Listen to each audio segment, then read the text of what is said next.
Hello everyone, আসসালামু আলাইকুম রহমতুল্লাহ। আজকে একটা টেকনিক আপনাদের সাথে শেয়ার করব। অনেকে হয়তো জানেন কিংবা অনেকে জানেন না, তো আপনাদের সুবিধার্থে এই জিনিসটা শেয়ার করা।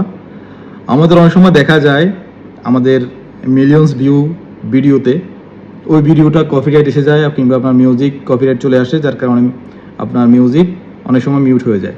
তো সেই ক্ষেত্রে আপনি আপনার ভিডিওটি না কেটে, ডিলিট না করে কিভাবে আপনি আপনার ভিডিও সাউন্ডটা রিপ্লেস করে নেবেন সেই টেকনিকটা আপনাদের আজকে শিখিয়ে দেব। সবাই লক্ষ্য করুন আমার স্ক্রিনে এবং শিখে রাখুন। আপনার বন্ধুবান্ধবকেও শিখিয়ে রাখার জন্য ভিডিওটা শেয়ার করতে পারেন। প্রথমে চলে আসবেন আপনার ফেসবুক অ্যাপসে, তারপর আপনার প্রোফাইলে যাওয়ার জন্য থ্রি ডটসে ক্লিক করবেন।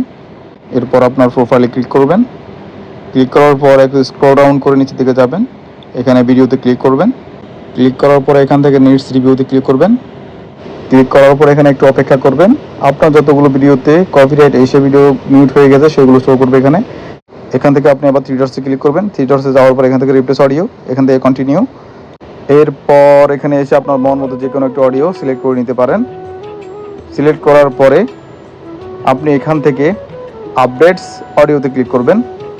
ক্লিক করার পর আবার আপডেটের জন্য একটু অপেক্ষা করতে হতে পারে, হয়ে যাবে এরপরেই, বাস হয়ে গেছে। এখন আপনি ব্যাকে যান, ব্যাকে যাওয়ার পর আবার রিডস রিভিউতে যান, দেখবেন আপনার আর কোনো কপিরাইট ভিডিও নাই এখানে। সো ভিডিওটি ভালো লাগলে অবশ্যই শেয়ার করতে ভুলবেন না।